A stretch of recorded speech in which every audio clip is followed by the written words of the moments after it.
فيها أن النفس بالنفس والعين بالعين والأنف بالأنف والأذن بالأذن والسن بالسن والجروح قصاص।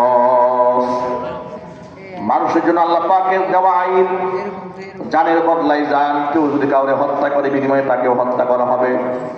ওয়াল আইনা বিল আইনি, কেউ যদি কারো চোখ বন্ধ করে দেয় তার চোখটা বন্ধ করে দেওয়া হবে। ওয়াল উযুনা বিল উযুনি, কেউ যদি কারো কান কেটে দেয় বিনিময়ে তার কানটা কেটে দেওয়া হবে। ওয়াস সিন্না বিস সিন্নি, কেউ যদি কারো দাঁত ভেঙে দেয় তার দাঁতটা ভেঙে দেওয়া হবে।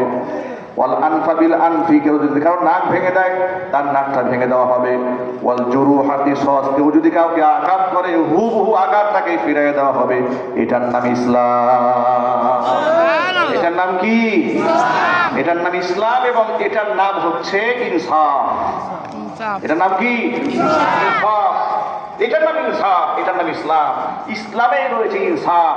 এই জন্য শহীদ উসমান হাদির যে চেতনা, যে ইনসাফ প্রতিষ্ঠা করতে চায়, এই ইসলামেরই অপর নাম ইনসাফ, ইনসাফেরই অপর নাম ইসলাম।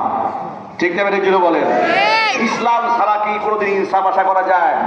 কখনো আপনি ইসলাম ছাড়া ইসলাম আশা করতে পারবেন না। আমার প্রিয় ভাইরা, ব্যভিচারীদের সংখ্যা দিন দিন বেড়েই চলছে। কেন? কারণটা কি? কারণ 54 বছরে কয়টা ব্যভিচারীর শাস্তি হয়েছে? কয়টা ধর্ষকের শাস্তি আমরা কার্যকর করতে পেরেছি? আমরা পারি নাই।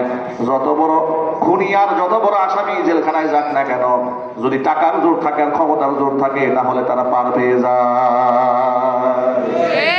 এই জন্য কোরআন মাজিদের কথাগুলো বাস্তবায়ন না হলে সমাজে শান্তি আসবে না।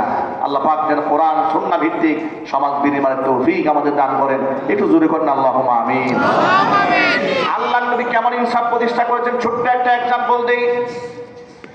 বদর যুদ্ধের 313 জন সাহাবীদের কাফেলা আল্লাহর নবী কাতার সোজা করছেন জিহাদের ময়দানে। 313 জন নিরস্ত্র কাফেলা সামনে প্রস্তুত হয়েছে 1000 সশস্ত্র বাহিনী। এই 313 জন দাঁড় করাচ্ছেন। হুজুরের হাতের মধ্যে ছিল ছোট্ট একখানা তীর। ওই তীরের মাথা দিয়ে কাতার সোজা করছিলেন। এমন সময় সাওয়াদ রাদিয়াল্লাহু তাআলা কাতার ছেড়ে অ্যাডভান্স করে একটু সামনে চলে এসেছেন। হুজুর নিজের হাতে থাকা তীরখানা দিয়ে পেটের মধ্যে সামান্য গুঁতো মেরে বললেন, তুমি সামনে আসছো না, পেছনে যাও। ব্যাস, সাহাবী পেছনে গেলেন, গিয়ে বললেন, ইয়া রাসূলুল্লাহ, আপনি যে হাতের মধ্যে তীর ছিল এটাতে গুঁতা মারলেন পেটে, আমি কিন্তু ব্যথা পেয়েছি, আমি কিন্তু মারাত্মক ব্যথা পেয়েছি। এখন আমি বদলা নিতে চাই। কোরআন বলেছে ওয়াল জুরুহা কিসাস, আঘাতের বদলা আঘাত। নবী করিম সাল্লাল্লাহু আলাইহি ওয়াসাল্লামের সাথে সাথে নিজের হাতে থাকা তীরখানা ওই সাওয়াদের হাতে তুলে দিলেন। সাওয়াদের হাতে তীর তুলে দেওয়ার পরে সাওয়াদ বলছে, ইয়া রাসূলুল্লাহ, আপনি যখন পেটের মধ্যে গুঁতো মারলেন, আমার গায়ে কোনো জামা ছিল না, কিন্তু আপনার গায়ে তো চাদর দেখা যায়, চাদরটা খোলেন। নবীজি রাহমাতুল লিল আলামিন সাথে সাথে নিজের গায়ের চাদরখানা খুলে দেহটা উন্মুক্ত করে দিলেন। সাওয়াদ রাদিয়াল্লাহু তাআলা আনহু হাতের তীরখানা ফেলে দিয়ে আল্লাহর হাবিবের উন্মুক্ত দেহটাকে বুকের সাথে জড়াই ধরলেন আর ঠোঁট দ্বারা চুমা খাইতে থাকলেন।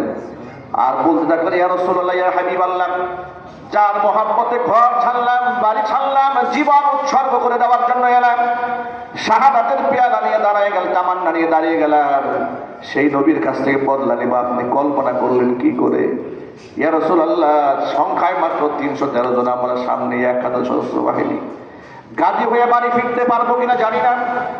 শাহাদাতের পেয়ালা পান করে হয়তো দুনিয়া থেকে বিদায় হয়ে যাব। জীবনের শেষ মুহূর্তে এসে আপনার পবিত্র দেহের সাথে আমার নাপাক দেহটা মিলাই নিয়ে আমার জীবনটা আমি ধন্য বানাই নিলাম। ভাই আমার, সাহাবাই کرام আল্লাহর রাসূলকে কেমন মহব্বত করতেন, কত ভালোবাসতেন হুজুরকে।